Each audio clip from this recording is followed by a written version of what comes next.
Allons-y, on parle de qui pour commencer? Bonjour William, bonjour à tous. Eh bien, sous François Mitterrand, on avait Jean-Pierre Chevènement. Il se faisait nommer ministre, il ouvrait sa gueule et il démissionnait. Et ça recommençait lors de la législature suivante. Un coup, c'était l'éducation nationale, un coup, c'était la défense. Sous Hollande, première manière, on a eu Montebourg. Lui aussi a ouvert sa gueule et on l'a démissionné. Et aujourd'hui, on a Christiane Taubira. Elle parle, la garde des Sceaux, elle dit tout le contraire du patron, estime à haute voix qu'il se trompe, s'apprête sur la déchéance des binationaux nés en France à défendre un texte qu'elle juge indéfendable et réussit l'exploit d'être toujours en poste, ce qui a le don d'agacer l'opinion qui titre sur le double jeu de Hollande à propos de sa ministre. Bénéficie-t-elle d'un traitement de faveur? Il est difficile d'en douter, comme le souligne Rémi Godot.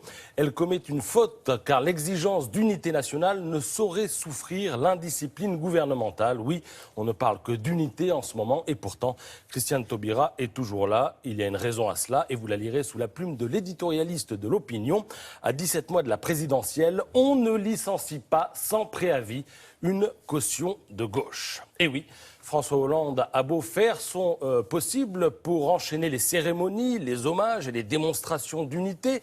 François Hollande a beau jouer son va-tout sur l'emploi en promettant une formation sur mesure à quelques 500 000 chômeurs qui, du jour au lendemain, abracadabra, disparaîtront des statistiques du chômage, ce que Jean-Pierre Robin appelle dans le Figaro un coûteux canular. François Hollande a beau s'efforcer de colmater toutes les brèches de ce que le Parisien appelle la cohabitation infernale de ses ministres les plus en vue, il n'en demeure pas moins que sa gauche, celle dont il aura tant besoin le moment venu pour appeler au rassemblement, est en train de l'abandonner. Dernière incartade en date, à moins qu'il s'agisse de la première d'une longue série d'incartades à venir, la une de Libération ce matin. Voyez-vous ça? Pour une primaire à gauche, on se croirait à la cour de Florence quand tous les couteaux sont aiguisés et tous les Machiavel sont sortis.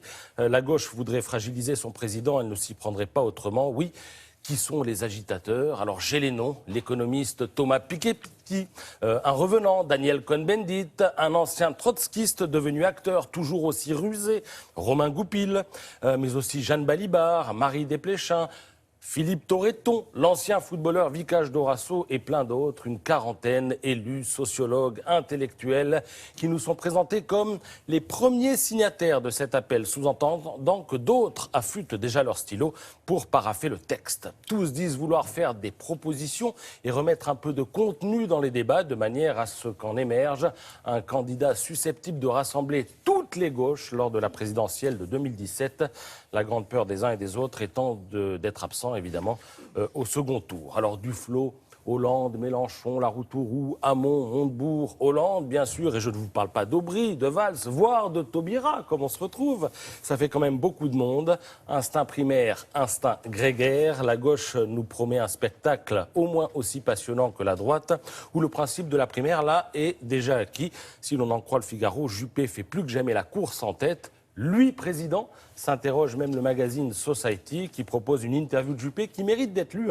On y apprend entre autres choses que quand il était étudiant, eh bien, Alain Juppé écrivait sous pseudonyme des poèmes dans un journal associatif. Voilà, c'est dit. Tous les poètes de la classe politique sont en ordre de marche.